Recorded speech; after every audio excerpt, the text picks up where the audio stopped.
From the Land Grant University in Urbana-Champaign, Illinois, this is the closing market report. It is the 12th day of December, 2025. I'm Extension's Todd Gleason, out of the office hosting the Farm Assets Conference in Bloomington this afternoon. By the way, don't forget that next week I'll be on the road with the farmdoc team for the Illinois Farm Economics Summits. Monday we'll be in DeKalb, Tuesday in East Peoria, and on Wednesday in Mount Vernon. You can still pick your tickets up at willag.org or farmdocdaily.illinois.edu. Coming up, we'll talk about the commodity markets as usual with Mike Zuzolo at globalcomresearch.com out of Atchison, Kansas, and Eric Snodgrass will join us to take a look at the weather forecast. Todd Gleason services are made available to WILL by University of Illinois Extension. I'm out of the office this afternoon, as you know, so no update to the commodity markets from the CME Group in Chicago. Mike Zuzolo, globalcomresearch.com out of Atchison, Kansas, now joins us. Hi, Mike. Thank you very much. One of the things that I have not yet discussed on the air is an outside market function.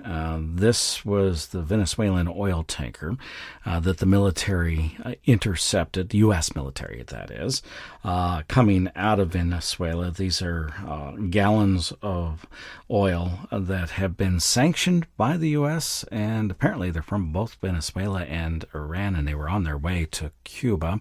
How does this, if at all, play into the commodity markets for agriculture? Yeah, I was hoping we could talk about this, Todd, because I do think that there is a very strong relationship we need to keep track of. Certainly, this is what I'm telling my clients and subscribers between the crude oil and the wheat. And so whenever something like this happens in the crude oil market, for instance, something that you would think would be very price friendly and quote bullish, and the exact opposite occurs where you make new monthly lows in crude oil, you kind of got to scratch your head and wonder what's happening. And I think it fits very well into the analysis that the crude oil and the soft red wheat, especially, are globally looked upon as we go into 2026 as the two major commodities that are in such significant oversupply or will be in such significant oversupply. It's going to spill over into other commodities, excluding probably precious metals and excluding the copper, which those three, silver, copper, gold, probably running their own fundamentals associated with AI and some of the other factors out there looming. But when we saw that price reaction, I thought it was very useful to come back in and say, okay, one of the things that was put out, other than the Federal Reserve report and other than the WASDE report, was a brand new energy outlook by the Department of Energy. And they talked about how they see in 2026 a persistent problem with about 2 million barrels a day extra supply that demand won't meet or won't be met by demand. And so I think you can really categorize the wheat, which is looking at 3 billion metric tons production in the world now, with USDA's update this week and the United Nations FAO number that was put out maybe a couple weeks ago. We have now a 3 billion metric ton wheat production number. And so these two oversupply commodity leaders, I think, are really important as we go into our 2026 marketing plan and building up, how we hedge. Oftentimes when I think of the marketplace, particularly of crude oil, I mark it down as the primary energy source. And then I think of all other commodities as energy sources, well, they're food crops or feed crops, one of the two. And that crude oil, if it goes lower, can depress prices. You're also telling me that wheat will be in oversupply. How do you see that playing out in 2026? Well, it says very clearly for both of them, and this is where the Federal Reserve report came in on Wednesday, and we saw it on Thursday's trade, and I hope we see it through the close of the week, that a new 6-7 month low in the dollar after the Federal Reserve comes out suggests that A, the Federal Reserve was dovish, B, they're going to keep the money supply high, and C, they're going to come in maybe in 2026 and do more than just one rate cut, even though they say they're not right now. I looked at the commentary. I listened to the chairman's commentary during the press conference, and I get the sense, and maybe it's just me because I'm nervous about it, but I get the sense that The loss of jobs potentially from AI in 2026 is a great big question mark. And I think they're ready at this point, thankfully, to lower rates more if they see problems arise in the jobs and labor market, and they're not going to just be completely honed in on inflation. So I think that's good. And so that, to answer your question, like 2025, if the dollar can keep going down, then we can keep garnering market share even in the wheat. I mean, you look at the weekly export sales that came out on Thursday, year to date inspections, or excuse me, commitments, I should say, really tell a tale. And this is why I've always liked the grains more than the soy, generally speaking, because of the supply demand fundamentals, especially the demand. And, corn is up 30% year to date, wheat up 23%, soybeans down 41%, and meal down 8%. Soybean oil also, like soybeans, down 39%. So export demand has really helped the grain markets, even in this tariff environment. And that's in large part thanks to the situation with the dollar. And so I think this is really a good piece of the puzzle when it comes to how you market in 2026, sticking with a similar game plan, depending on what South American weather comes and shakes out here in the next 30 days. Maybe be a little bit more friendly on the corn side and a little bit less friendly on the soybeans, and don't make a lot of changes in your marketing plan yet. So, all things being equal as it's related to supply, if the Federal Reserve continues to lower rates and the dollar continues to come down, what you're saying is that there will be larger exports potentially of commodities out of the U.S., I think. And I'm wondering what price does in that case. Do we simply have more exports at current price? Or do we have a price increase somewhere along the way? Yeah, that's an excellent question. I don't think anybody can really say yet because we still have a lot of shoes to drop, i.e., South American weather. And again, on Thursday, the models turned a little bit drier on week two, it seemed to me. And I think that really shored up the price action in the overall market. I'll put it to you this way, and going back to that wheat and soft red wheat and crude oil market, if you look at a monthly chart of both of those or a weekly chart of both of those, Todd, you can see where soft red wheat made a major 4-year low right at the end of September, 1st of October. And it wasn't 1 week or 2 weeks later, the crude oil also went down and got close to its April low, which was also a 4-year low. These are the lows that I think we need to bounce off of. And I think the most likely scenario, based upon the analysis I've done, is we do that before the end of the first quarter of 2026. So if we go down to those lows hold, that's the answer that I can give you right now is there's no need to hedge at that point because we factored in and we're at multi-year lows, and therefore the market is in balance and we can keep the demand going. Can soybeans continue to go lower even if we bounce with wheat and crude oil? I think they'll stay about the same, but we're moving in that acreage shift mindset, I think already in the trade, and rightfully so, with bigger bean acres on the horizon. I still go back to 2018 as kind of one of my model years to keep myself out of trouble and keep my clients out of trouble. We went from about a 300 million bushel carryover in 2016, 2017 timeframe, all the way up to almost a 900 million bushel carryover by 2018. And that was in large part because of the lack of Chinese demand and that first go around with the tariffs. So I think that's what we have to watch out for is what do they actually buy? We don't have to worry as much about what they actually buy. I don't think, Todd, if we have South American weather to talk about after the Christmas holiday, because at that point, China, I think, will realize, okay, I'm probably more going to have to play defense. I can't play offense anymore. Okay, and then speaking of China and soybeans, they did sell from their stocks through Sinograin, that is, an auction of soybeans this week, simply kind of swapping in what's en route to them from the United States, I guess. What difference does that make, if any? I think it was a necessary piece of the puzzle that had to happen right here, right now, to keep us in at least the hunt to keep Chinese demand and purchases going. And it was followed up with some fresh purchases on Thursday from both China and unknown destinations. And we also had an unknown destination of corn. And I'll be interested to see if we ever find that out because it could be China.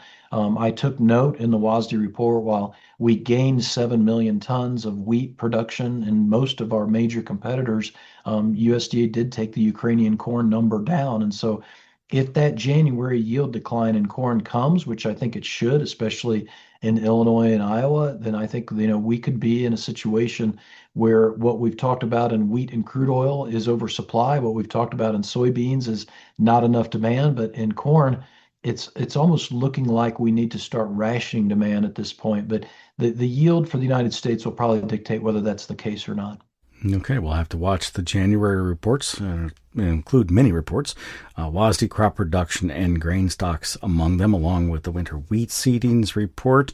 Other reports we will be keeping track of, and I know that you watch closely, the cattle on feed numbers. I'm wondering what you're seeing in that marketplace and how it might trade out through the first quarter of 2026.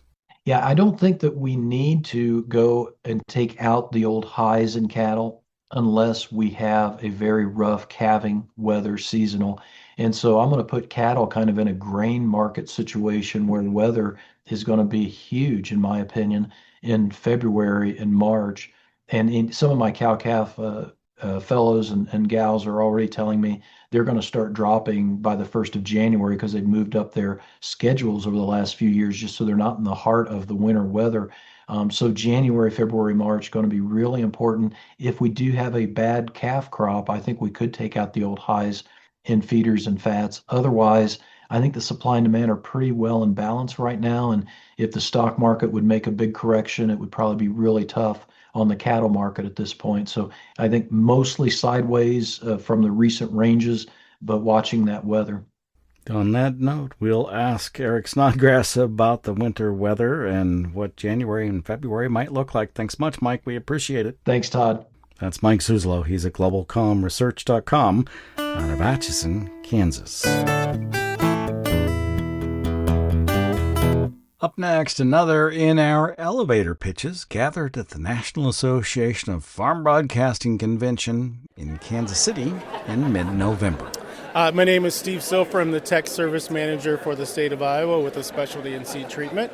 And we're here today to talk about UPL and some of the new products that we have coming up this year. UPL is one of the fifth largest ag chemical company that you probably never heard of. We've got a lot of, we've in the past worked with a lot of post-patent brands, but we've got a lot of brand new innovative products that we're working on. Such as Nemaxa seed treatment for nematodes. We've got Intrava DX, which is a brand new corn pre that with a new AI for water hemp. We've got Preview on soybeans, which is another pre-product in soybeans. We've got Axios in apples, which is a fungicide. Really, we've got everything that covers the gamut. Let's talk about the nematodes. Corn nematodes, soybean nematodes, both generally controlled, at least in soybean, by genetics. Can you talk about that? Yeah, so normally soybean genetics have been controlling nematodes. So there's a couple of genes that have been bred into those plants, one of which is the PI88788. The other one is a P-King. Right now, the 88788 is in 95+% of the genetics that are out there. But what we're seeing right now, especially in the Midwest, but all over, those populations of nematodes that are out there are starting to be able to breed and live on varieties that have that P88788 gene. So it's no time more important than it is right now to start putting on a nematicide on the seed. And it works well? It works great. So ours is a bio-nematicide. It's a three-way bacillus bacteria, which is different from what's out there in the competition right now. All the other ones are a single-strain bacteria bio-nematicides. This is a three-strain. What it does for you, one of the strains germinates early, grows with the roots, keeps the eggs from hatching, and the second strain germinates at a higher temperature, also grows with the roots, provides a zone of protection around that plant so that when the nematodes encounter that zone of protection, it just paralyzes them. They're not able to live in that kind of environment. And then the third bacillus strain is a plant and growth enhancement product that causes increased root growth and increased plant growth. Are there efficacy trials that have been done by third parties, universities, other places that might support your claims? Yeah, we've been doing trials on this since, before 2022, but that's when I started looking at this product. And I've been doing trials all across the I-states in the Midwest, including Wisconsin, also in Minnesota. I also had trials this past year in Louisiana on reniform nematode, and in Arkansas and in Missouri on root knot nematode.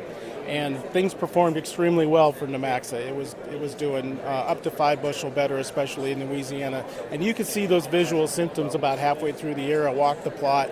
It was very evident that there was definitely something going on. The untreated check, plant heights were very up and down, but the Nemaxa looked straight as a board, looking awesome. Steve Sopher is a technical service manager with UPL across the state of Iowa. By the way, UPL has partnered with the Iowa Soybean Research Center at Iowa State University, located in Ames. You're listening to the Closing Market Report on this Friday afternoon. I'm Todd Gleason. Don't forget to visit our website at willag.org, willag.org. Our theme music is written, performed, produced, and courtesy of Logan County, Illinois farmer Tim Gleason.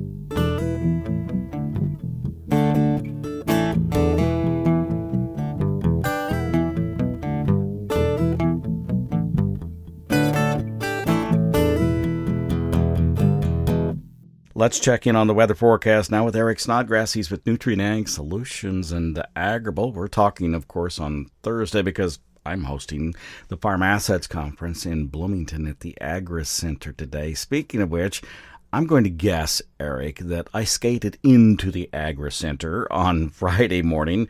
I hope I made it perfectly fine. I'm sure I did. However, there was quite a bit of snow that was forecast for Thursday evening. What was that expectation like when we talked? Yeah, we might get up 3 to 5 inches of snow out of this. And then there's another round coming on Saturday. It's kind of fun. We call these systems Alberta clippers. They get their name because they start in Alberta and they clip through the northern tier of the United States real fast, bring in little skiffs of snow, and then head out east.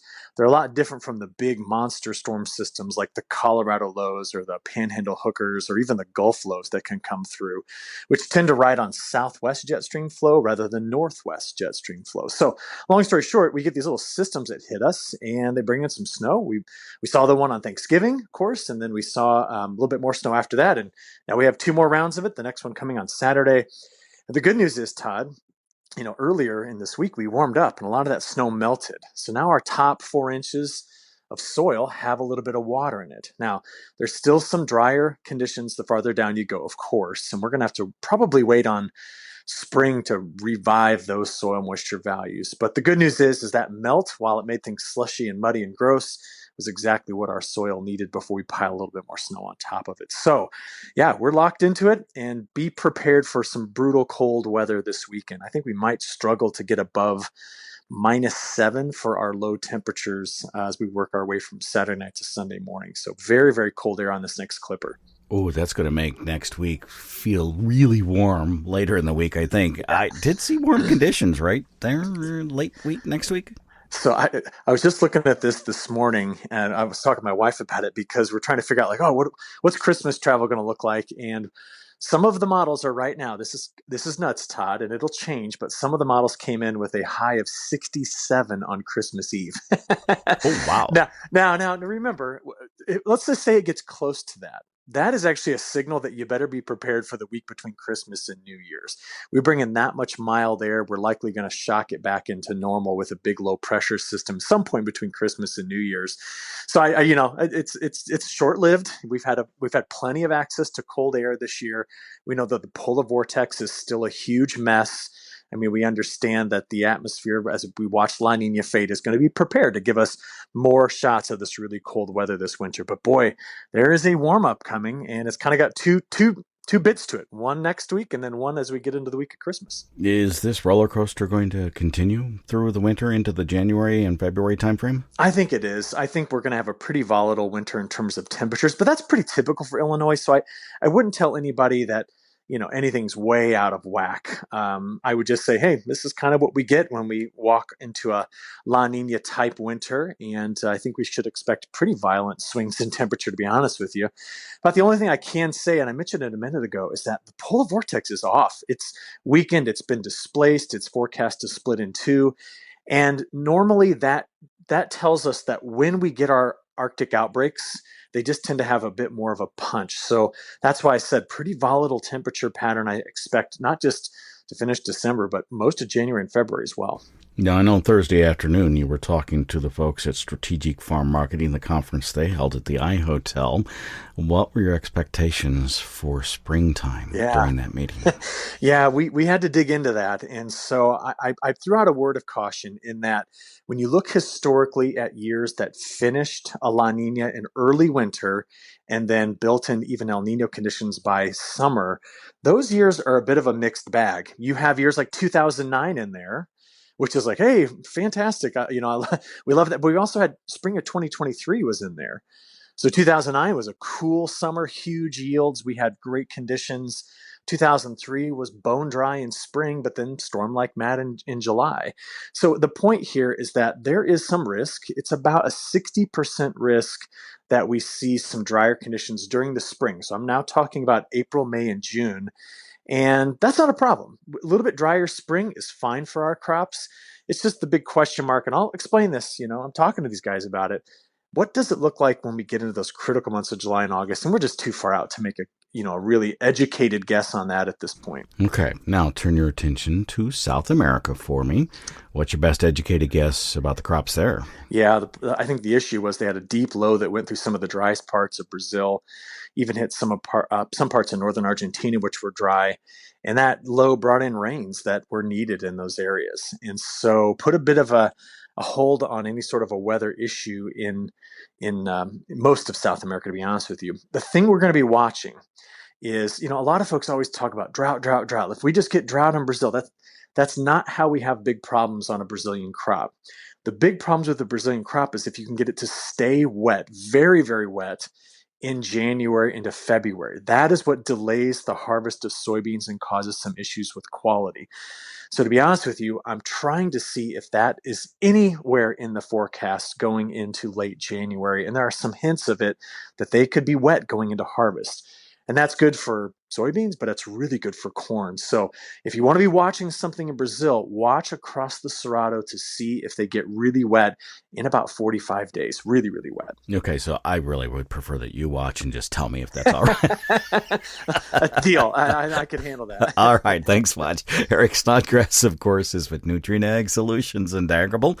Joined us here on the Closing Market Report that comes to you from Illinois Public Media. It's public radio for the farming world. Don't forget to join us next week for the Illinois Farm Economics Summits. We'll be in DeKalb on Monday, Peoria on Tuesday, and Mount Vernon on Wednesday. You can get yourself registered right now at willag.org or farmdocdaily.illinois.edu. I'm Extension's Todd Gleason.